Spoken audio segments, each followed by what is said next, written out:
नाही बघा, आजूबाजूचा निसर्ग तर इतका भारी आहे ना, इतका भारी आहे ना.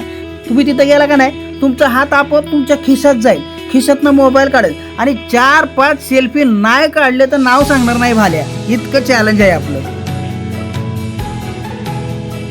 आणि तुम्हाला सांगतो मित्रांनो, मंदिराच्या गाभाऱ्यात मी जसा पाय ठेवला का नाही, माझं मन इतकं प्रसन्न झालं, इतकं आनंदी झालं, माझा जणू आत्माच शांत झाला बघा.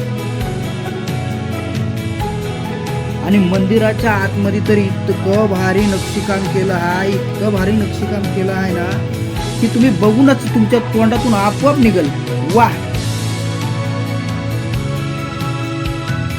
आणि ते म्हणतात ना, भगवंताच्या दारी गेलं ना की मनाला एक वेगळीच ऊर्जा मिळते. आणि ते तिथं भगवंताच्या दारी गेल्यावर जाणवतं. तिथं गेल्यावरती आम्हाला दोघांना बी तसंच सेम जाणवलंय बघा.